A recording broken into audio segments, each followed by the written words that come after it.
And this next one is very big for Georgia. State lawmakers will consider a gun bill that would roll back the concept of stand your ground. 11 Alive's Doug Richards has more on what it would do and the opposition it's drawing.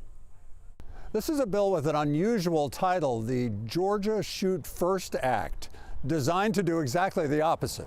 Georgia residents have the right to protect their homes and businesses by using firearms and deadly force when aggressive criminals threaten them.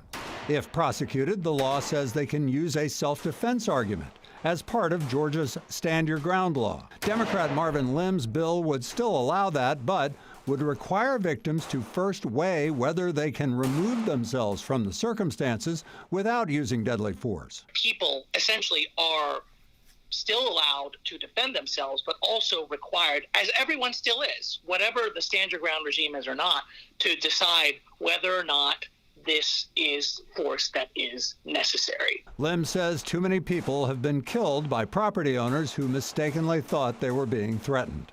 Gun rights advocates contend the state's Stand Your Ground law is working as intended and needs no rollback. Lim's bill imposes for the first time in Georgia history an obligation to try to turn away from an attacker if possible. A crime victim would have to make a split-second decision about whether she can safely run away.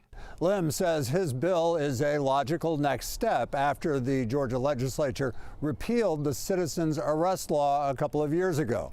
He also acknowledges that the Republican leadership at the Capitol is likely to ignore his bill. In Midtown, Doug Richards, 11 Alive News.